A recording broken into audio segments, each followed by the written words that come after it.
So, hello everyone, and thank you so much for inviting me to come and talk to you as part of the CHERISH conference. I'm really pleased to be able to talk to you about difficult conversations, climate change and heritage, and preparing for difficult conversations. And I'm going to be talking to you today about some of the work that I've been collaborating with colleagues from Exeter University and elsewhere on, some quite early stage thinking from those colleagues, particularly Tanya Venture, PhD student with Historic England and University of Exeter, and Caitlin De Silva, professor in the School of Geography at the University of Exeter. And I also need to emphasize that the things I'm talking about today are very much my views, not necessarily endorsed by my employer, Historic England, although they are pieces of work that are being undertaken in our capacity as an independent research organisation and as part of our thinking around some of these tricky issues about climate change and heritage.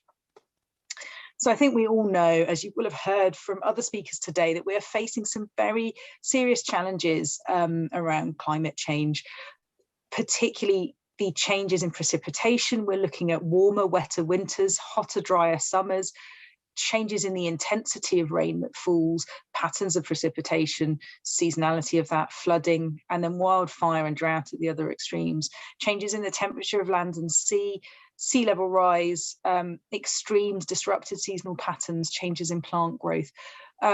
And the changes at our coast are affected by all of these. It's not just sea level rise, it's the changes in the stability of the ground at the coast as a result of precipitation, temperature change, plant growth, etc. as well. And we also have those indirect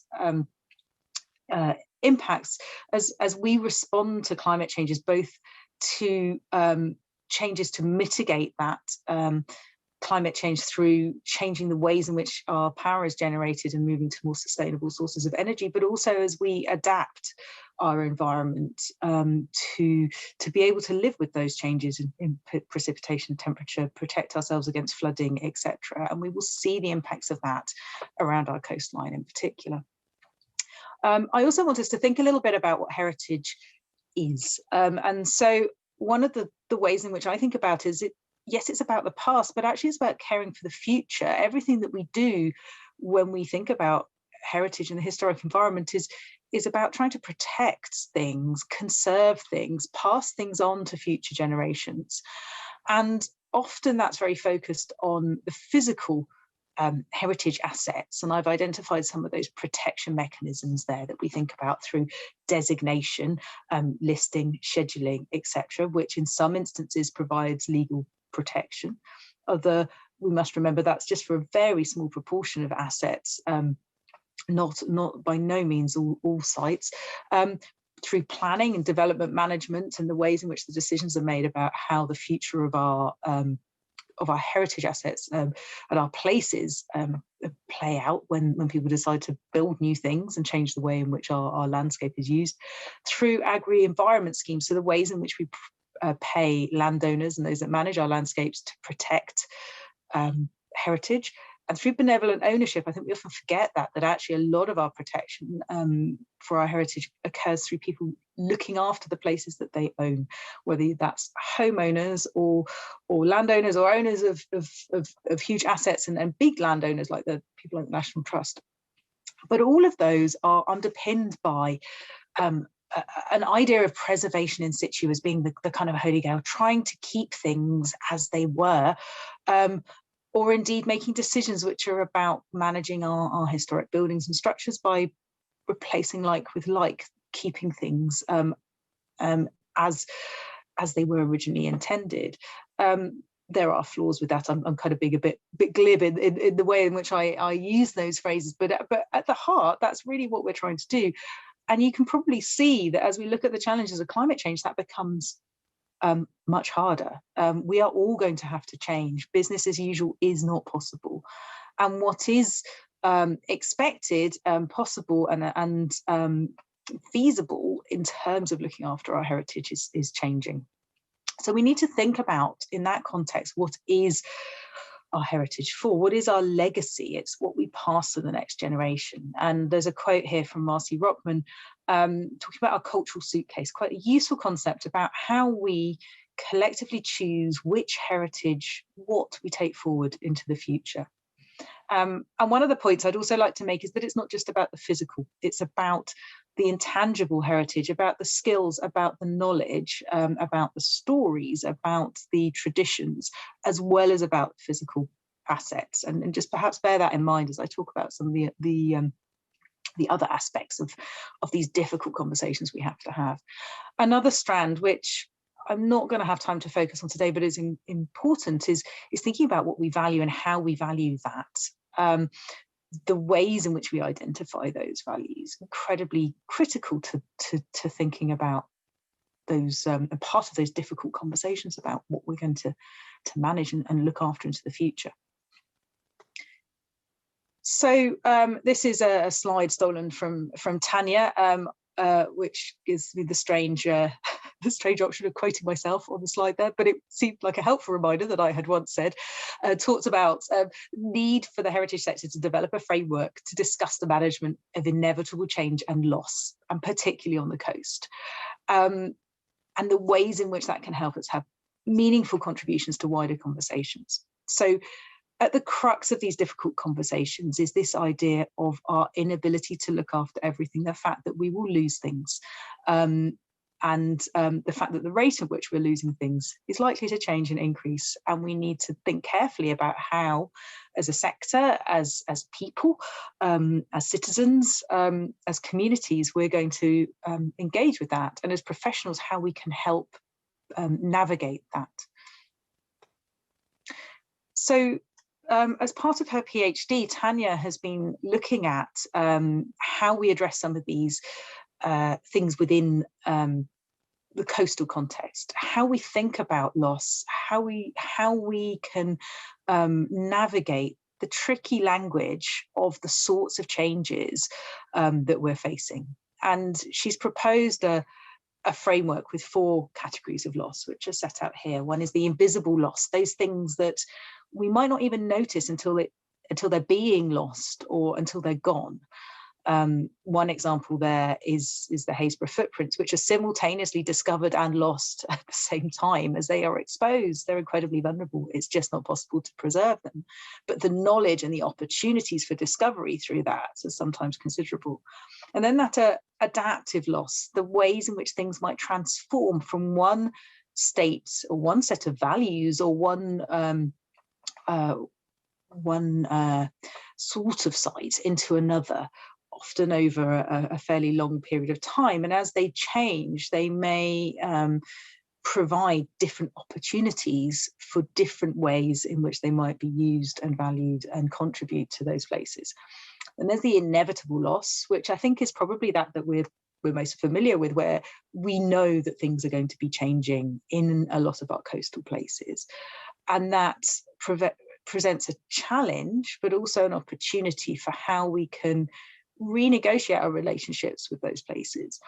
And then the radical loss, where we're looking at the wholesale change, transformation, and loss of places, which includes the landscape as well as the heritage assets within them. So both heritage and non-heritage assets are affected. And it's important to note, and something that Tanya picked up on, is that these categories of loss are not necessarily mutually exclusive. Certain places may experience more than one. They may go through a cycle where they change from radical loss to adaptive loss, for instance, and vice versa. But there are also a few notes of caution there. So I'm talking about change and loss of these places. And I think a lot of us are very aware of that. That's why we're here, why we're doing the work that we're talking about. And I've put up the Shifting Shores, Adapting to Change, as a reference to the work that the National Trust have done, really recognising the ways in which our coastline are changing and our need to adapt to that. And I'd just like to take a moment to pay tribute to Phil Dyke, who was a driving force behind that work, who very sadly passed away recently. And I think he made an incredible contribution to really getting people to think about that dynamic coast and what that meant for managing these places. And his loss will be felt throughout those of us working in coastal heritage. Yeah, very, very, very sad news.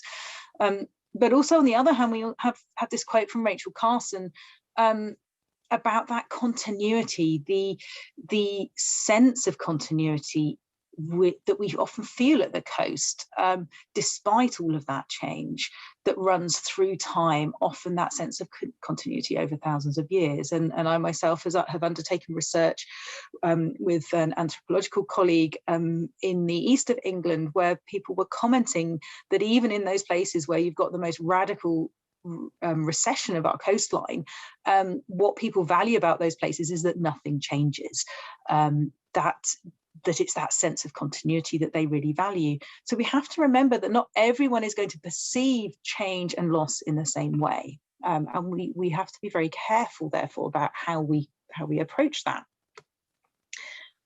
Another note of caution is whose heritage and whose loss are we talking about? A couple of examples there. So on the one hand, we've got organisations like my own, Historic England, who look after the National Heritage List for England. We have a very clear remit to identify those sites of national significance and conserve those, preserve those for future generations and look after those. But that's a very narrow proportion of our heritage, and it's very much focused on physical assets. On the other hand, we have the work of Sis-San, CHERISH, others, looking at the research and investigation supporting local communities in their engagement with their heritage as it becomes exposed in our coastal areas. And then we have the Heritage on the Edge project that I just wanted to flag, because that looks at the ways in which people and local communities have a relationship with their historic places and their local heritage, and the importance of that. They were looking particularly at World Heritage sites, but actually what was really interesting about that project was that it was focusing on the impact of climate change upon those communities who were living and working around those World Heritage sites, and recognizing that it's not just the heritage experts that are affected, or those with the knowledge that actually it is everybody's heritage. One of the things that Tanya has picked up on her research, and particularly the interactive documentary approach, which she's taking, which I'm going to talk about in a moment, is that what a lot of those projects have in common is taking the public and the communities of interest around those heritage assets and turning them from an audience into participants. And with the interactive documentary approach, they turn into the film, the part of the film crew, the directors, and actually engaged in creating the resources which talk about those heritage sites. And I think that's an important point to make, that actually often those views may not be consistent. They may not even be compatible. But it's important that we recognise that different people will have different relationships with those heritage, and therefore may experience and relate to the loss of that, the transformation of that heritage, in different ways. So Tanya's PhD, Cove to Cove, Interactive Documentary as a Tool for Understanding the Loss of Archaeological Heritage on the Coast, is really exploring how interactive documentaries open up a space where heritage professionals and the wider public can share their stories of heritage loss, share their values and understanding of those places, and recognizing the complexity. I mean, the diagram here is a kind of indicative approach that she will be taking to the places that she's been studying in her PhD, but it's complex, it's entangled, it's messy. And the interactive documentary approach that she's taking is providing a way to start to give voice to those different perspectives without pushing people in a particular narrative, and allowing people, as she describes it, choose your own adventure, which is that Cave of Time book there. Brilliant book cover. I'm not sure, Tanya, whether we've actually ever found the original copy and read it, but I think we need to. But it allows the user, the person interacting with that documentary, to navigate their own way through that, to create their own narrative. And I think that's an incredibly powerful way of allowing and recognizing that difference in approach. So another note of caution then about loss and what it is that's actually lost. So a lot of the time we very much focus on physical assets, and I think that's something that certainly when Tanya started out, that's what she was focusing on. But actually often, and in the research that I mentioned in East Anglia, and certainly in the course of Tanya's research, some of the things that are coming up are actually that perhaps the physical remains are one part of it. Sometimes as an archaeologist, we all know that things that are now below the ground were once above the ground, are visible. So there is that transformation from being very visible to being invisible, which is one form of loss, but the materials still remain. So the loss of memories, because when a site goes, it isn't, the heritage is not necessarily lost. And as any archaeologist knows, when you dig things up, you're destroying them. It's that undergraduate essay, Archaeology is Destruction, discuss. But the information, the archive, the memory often remains. We're talking about the loss of traditional practices. It may be the loss of some of these places means that some of the practices associated with them are gone. We're talking about places, landscapes, seascapes, views. I was recently on Hayling Island for a Sunday evening fish and chip supper by the coast, contemplating what will happen as they defend that coastline and build an ever higher wall to protect the properties that have been built there for a sea view. Is a view of a brick wall better than the view of the coast? That relationship with the coast will change. And also questions of access. So for many places, particularly I noticed the coastal path on the Isle of Wight, where I holidayed last year before pre-COVID times, that actually the access to the beach in many places is now lost. So our relationship with that coast is changing. And going back to that Rachel Carson quote, while the sea and the relentless movement of the waves and those processes and the ever-changing nature of the coast may be something constant, if we lose our ability to access that physically, is that loss felt particularly keenly, and almost a bigger concern, that continuity in that relationship with the place than the loss of the physical assets. So I think we also need to think about the wider context of what is lost. So now I do want to just mention briefly the Landscape Futures project, which Caitlin De Silva at Exeter University is leading, along with colleagues from National Trust and UCL, and myself from Historic England. And we are working together to explore how we can navigate the language of loss, the ways in which as heritage organisations we can develop frameworks for helping us to engage with that long-term thinking and respond to the challenges of loss and inevitable change constructively, effectively and creatively. This project is about halfway through. It was delayed slightly with COVID, and it is a very much a watch this space, but we are finding that the need to try and develop a language that we can use to help us navigate these processes and these decisions is really critical, and recognizing the complexity and the messiness of that, but actually often thinking it's almost as simple as thinking of the right questions to ask at the right time and when to start conversations.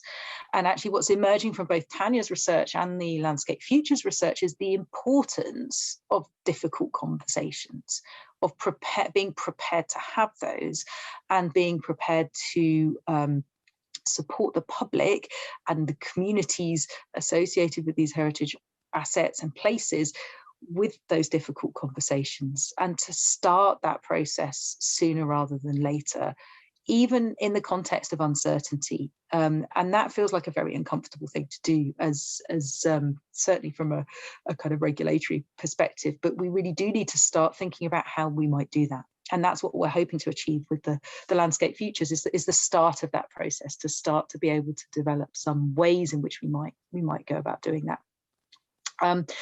This is, again, thanks to Tanya for this slide, really to emphasize that actually, I think a lot of people want a toolkit, which gives you some very clear rules and guidance, and this is what you do in this circumstance.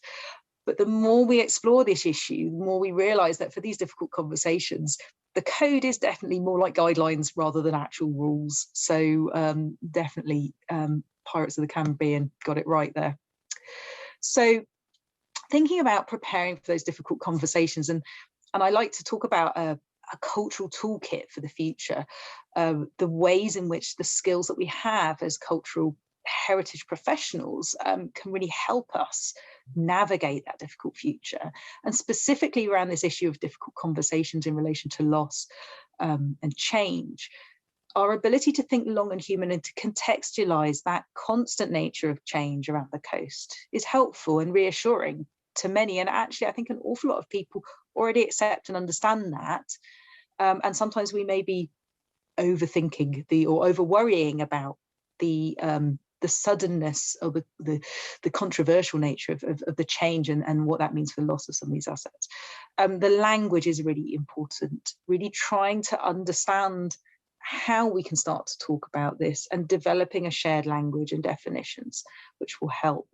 And navigating that complexity, recognizing the complexity of those relationships and finding ways to navigate it, like Tanya's interactive documentary, which don't shy away from that complexity and don't try and simplify it.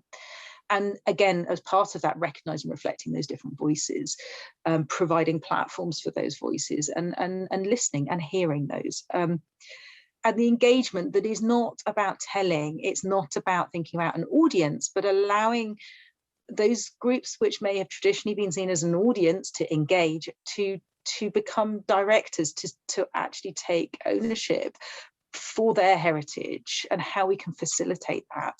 And I think there's some excellent examples which you will have heard from today. It's incredibly important. And also thinking about transformation, how things can transform from one state to another, the ways in which the values change for those sites. And we may develop new interests in new ways, particularly in terms of the relationship with the natural environment and some of these heritage assets as valuable places for biodiversity in that state of flux as they transform from one state to another.